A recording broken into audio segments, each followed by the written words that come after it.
आपके साथ लक्ष्मण और हम लोग सीटेट के जो है कि टॉप 60 क्वेश्चन करेंगे।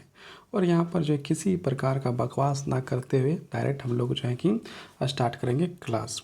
है कि हम लोग का देखिए जो भी वीडियो आता है उसमें क्या होता है कि अधिकतम बकवास होता है, उसके बाद जो है कि हम लोग पढ़ाई कम होता है। तो हम लोग जो है कि MCQ देखेंगे, साथ साथ में आपको जो विश्लेषण देखना है तो उसके लिए अलग वीडियो बनेगा, लेकिन इसमें जो है केवल और केवल आपका जो है क्या होगा, आपका जो है कि MCQ होगा।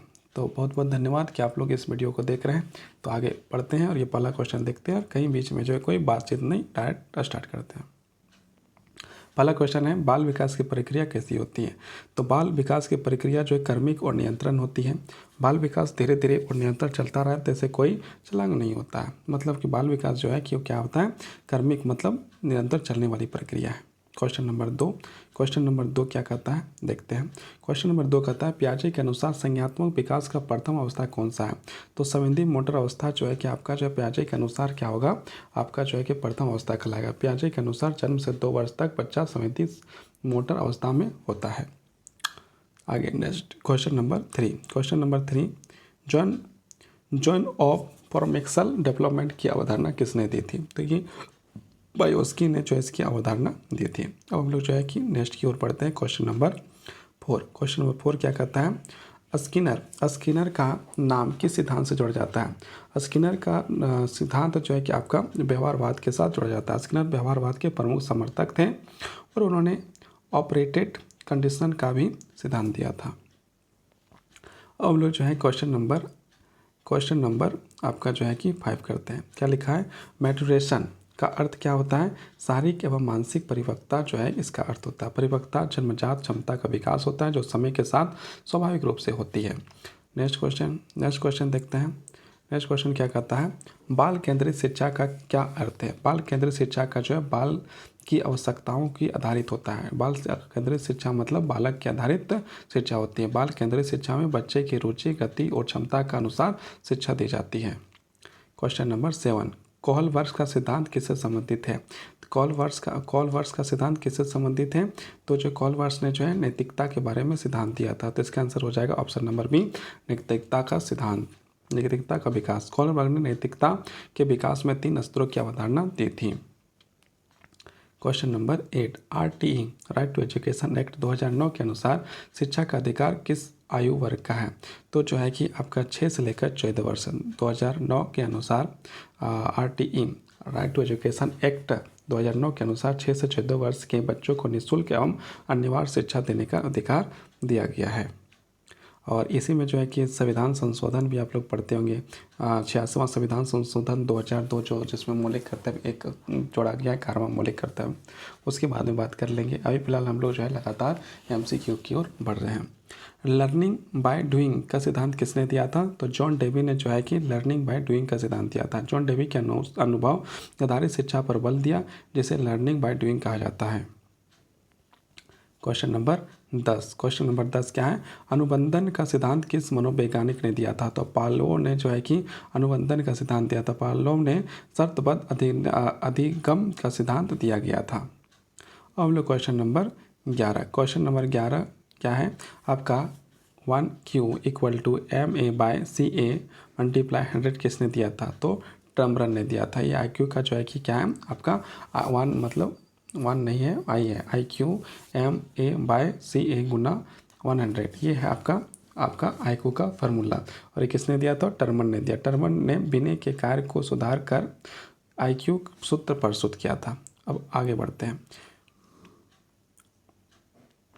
नेक्स्ट क्वेश्चन है, बच्चों के खेल का क्या महत्व है? केवल शारीरिक एवं मानसिक विकास। खेल यदि बच्चा खेलता है उसमें शारीरिक और मानसिक विकास होता है। खेल बच्चों के संपूर्ण विकास का माध्यम है। शारीरिक, मानसिक, सामाजिक विकास का जो है कि एक माध्यम है। अब हम लोग क्वेश्चन नंबर 13 में आते हैं। क्वेश्चन नंबर 13 क्या कहता है, रचनात्मक संबंध है नए विचारों से, है ना। रचनात्मक में व्यक्ति नए और मौलिक विचार प्रस्तुत करता है। क्वेश्चन नंबर 14, इंटरेस्ट मोटिवेशनल का अर्थ होता है, क्या होता है? आत्म प्रेरणा होता है आपका आत्म। जब व्यक्ति के अंदर में सीखने के लिए प्रेरित होता है तो उसे आंतरिक प्रेरणा कहा जाता है, इंटरनल मोटिवेशन। ब्लूम टेक्नोमी में सर्वश्रेष्ठ स्तर कौन सा है? तो मूल्यांकन। ब्लूम की वर्गीकरण में मूल्यांकन उच्चतम स्तर की बौद्धिक कौशल है। क्वेश्चन नंबर 16, बाल विकास का प्रमुख उद्देश्य क्या है? संपूर्ण व्यक्तित्व का विकास करना। शिक्षा का उद्देश्य केवल ज्ञान नहीं बल्कि बच्चे के मानसिक, सामाजिक और भावनात्मक विकास करना है। Question number 17, insight learning. Insight learning का सिद्धांत किसने दिया था? इनसाइट लर्निंग का सिद्धांत जो है कि कोहलबर्ग ने दिया था। कोहलबर्ग ने चिंपांजी पर प्रयोग करके अंतर्दृष्टि द्वारा अधिगम का सिद्धांत दिया था। थॉर्नडाइक के अनुसार सीखने का मुख्य नियम कौन सा है? तो तैयारी का नियम, अभ्यास का नियम, प्रभाव का नियम, ये सभी हो जाएगा आंसर। थॉर्नडाइक ने 3 प्रकार के नियम दिए थे, तैयारी, अभ्यास और प्रभाव। Child is the father of man किसने कहा था? विलियम वर्थवुड ने कहा था। इस कथन का अर्थ है बालक के अनुभव भविष्य में मनुष्य का निर्माण करता है। प्रोग्रेसिव एजुकेशन का समर्थक कौन थे? तो जॉन डेवी थे। जॉन डेवी ने प्रगतिशील शिक्षा का समर्थन किया जो अनुभव पर आधारित और बाल केंद्रित था है। अनुशासन का सर्वोत्तम रूप कौन सा है? तो आत्म अनुशासन जो है कि शिक्षा के उद्देश्य बच्चे की आत्मा अनुशासन की भावना को विकसित करता है। ऑप्शन नंबर बी आपका सही हो जाएगा। अब हम लोग क्वेश्चन नंबर 22, हम लोग जो है यहाँ पर बात कर रहे हैं सिर्फ MCQ, इसलिए जो यहाँ पर किसी प्रकार का एक्सप्लेन नहीं कर रहे हैं, डायरेक्ट बढ़ते जाएगा। ज़्यादा से ज़्यादा हम लोग क्वेश्चन को जो है कर पाएंगे, इसके लिए इसको देखा जा रहा है। Learning by trial and error किसने दिया था? तो थॉर्नडाइक ने दिया था। थॉर्नडाइक ने बिल्ली के पिंजरे वाले प्रयोग करके ट्रायल एंड एरर का सिद्धांत दिया था। पियाजे के 7 से 11 वर्ष की अवस्था को कौन सा अवस्था कहा जाता है? तो ठोस सकारात्मक अवस्था। इस अवस्था में बच्चा ठोस वस्तु को तार्किक सोच में विकसित करता है। ऑप्शन नंबर सी आपका सही हो जाएगा। अब हम लोग क्वेश्चन नंबर 24, मल्टीग्रेड शिक्षण का अर्थ होता है, क्या होता है? तो सभी एक शिक्षक द्वारा कई कक्षाओं को पढ़ाना। ग्रामीण क्षेत्रों में सीमित संसाधनों के कारण शिक्षक को कई कक्षाओं को संभालना पड़ता है कि बच्चे को जो है एक ही टीचर को जो है एक क्लास संभालना पड़ता है। इवैल्यूएशन का मुख्य उद्देश्य क्या है? तो सीखने के स्तर को पता लगाना कि बच्चा कितना सीखा है। मूल्यांकन से शिक्षक का यह जानता है कि बच्चा कितना और कैसा सीख रहा है। स्ट्रिप होल्डिंग का संबंध है, क्या है? बायोस्की के साथ संबंध है। 27, कक्षा में अनुशासन बनाए रखने का सर्वोत्तम तरीका क्या है? बच्चों की रुचि के अनुसार शिक्षा देना, जिसे बाल केंद्रित शिक्षा भी कहा जाता है। अब शिक्षा बच्चों की रुचि के आधारित है तो अनुशासन स्वतः बनता है। क्वेश्चन नंबर 28, फीडबैक का मुख्य उद्देश्य क्या होता है? सीखने में सुधार। यदि फीडबैक हो दिख रहा है तो उसमें जो है सीखने में सुधार होता है। फीडबैक छात्रों की अपनी गलतियों को सुधारने का अवसर देता है। शिक्षा का अधिकार RTE किस अनुच्छेद में दिया गया है? तो 21A में जो है आपका इसका अधिकार, अनुच्छेद 21A में 6 से 14 वर्ष की निःशुल्क शिक्षा, अनिवार्य शिक्षा के बारे में बात करता है। सर्व शिक्षा अभियान SSA का लक्ष्य क्या है? 6 से लेकर 14 वर्ष के बच्चों के लिए शिक्षा। SSA का सर्व शिक्षा अभियान का उद्देश्य प्रत्येक बच्चे की गुणवत्तापूर्ण प्राथमिक शिक्षा उपलब्ध कराना है। 31 क्या कहता है? सतत एवं व्यापक मूल्यांकन CCE का उद्देश्य क्या है? तो इसका उद्देश्य है बच्चों का सरगम विकास करना, मतलब स्वर्गीय विकास करना। CCE बच्चों की बौद्धिक, भावनात्मक और सामाजिक सभी बच्चों का मूल्यांकन करता है।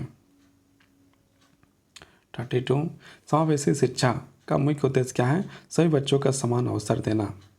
समावेशी शिक्षा में बच्चे समान या विशेष आवश्यकता वाले साथ मिलकर सीखते हैं। Question number 32, education is the manufacture of preparation already in man, ये कथन किसका था? ये कथन है आपका स्वामी विवेकानंद जी का। विवेकानंद का मानना था शिक्षा मनुष्य के भीतर छिपी शक्तियों को विकसित करता है। चाइल्ड सेंटर्ड एजुकेशन की अवधारणा सबसे पहले किसने दी थी? तो सबसे पहले किसने दी थी? तो रूसो ने दी थी। Child is born, God society make him, इसलिए शिक्षा को बालक का प्राकृतिक माना गया है।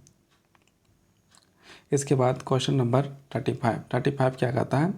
शिक्षा में प्रेरणा का कार्य क्या है? सीखने की दिशा को देना। प्रेरणा सीखने की प्रक्रिया को सक्रिय करती है और लक्ष्य की ओर ले जाती है। अनुभव आधारित अधिगम पर किसने बल दिया था? तो जॉन डेवी ने दिया था। जॉन डेवी ने कहा कि शिक्षा का आधार अनुभव और क्रियात्मक गतिविधियां हैं। 37 टीचिंग एड्स का मुख्य उद्देश्य क्या है? सीखने को रोचक बनाना। शिक्षण सहायक सामग्री को शिक्षा प्रभावी स्मरण बनाती है, मतलब सरल बनाती है और बढ़िया से याद भी रह सकता है।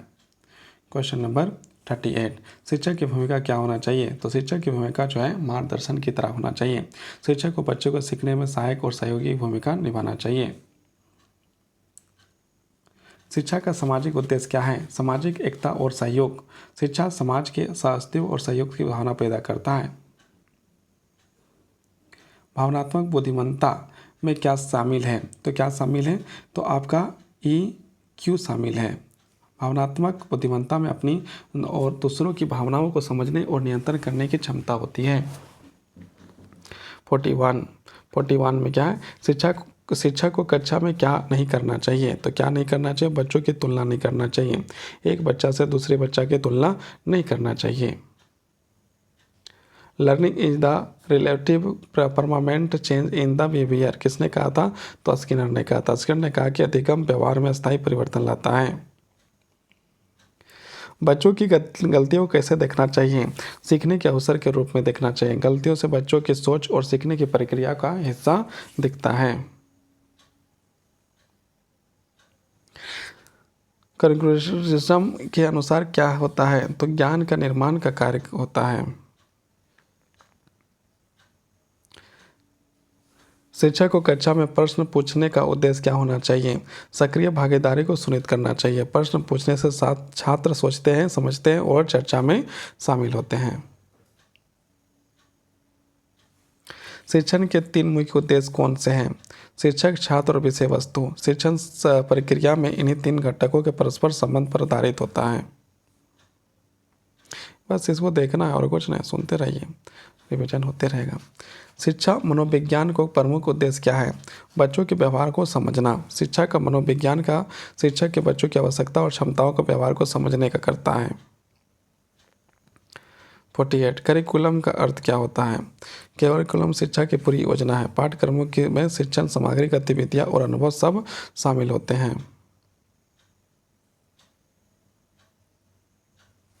बच्चों की प्रतिभा को पहचानने का सर्वोत्तम तरीका क्या है?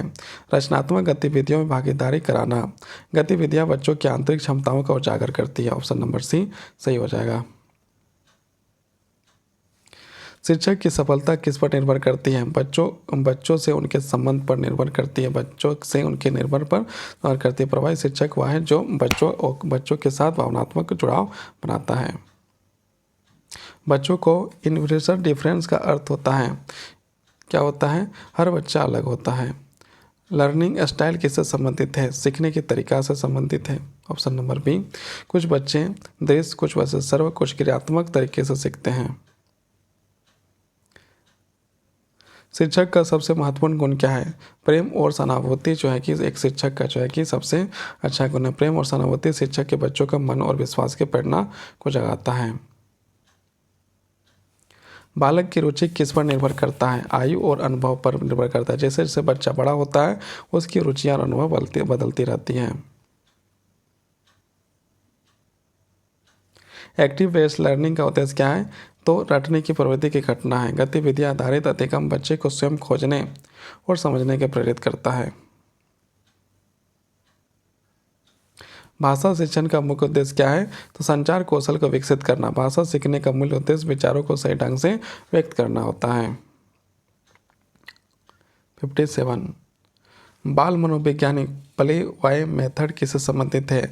बल से संबंधित है। फॉर्मेल ने खेल के माध्यम से शिक्षा पर बल दिया जिससे बच्चा सहजता से सीख सके।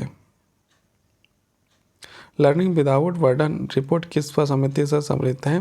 तो ये यशपाल समिति से जो है कि यशपाल समिति से है।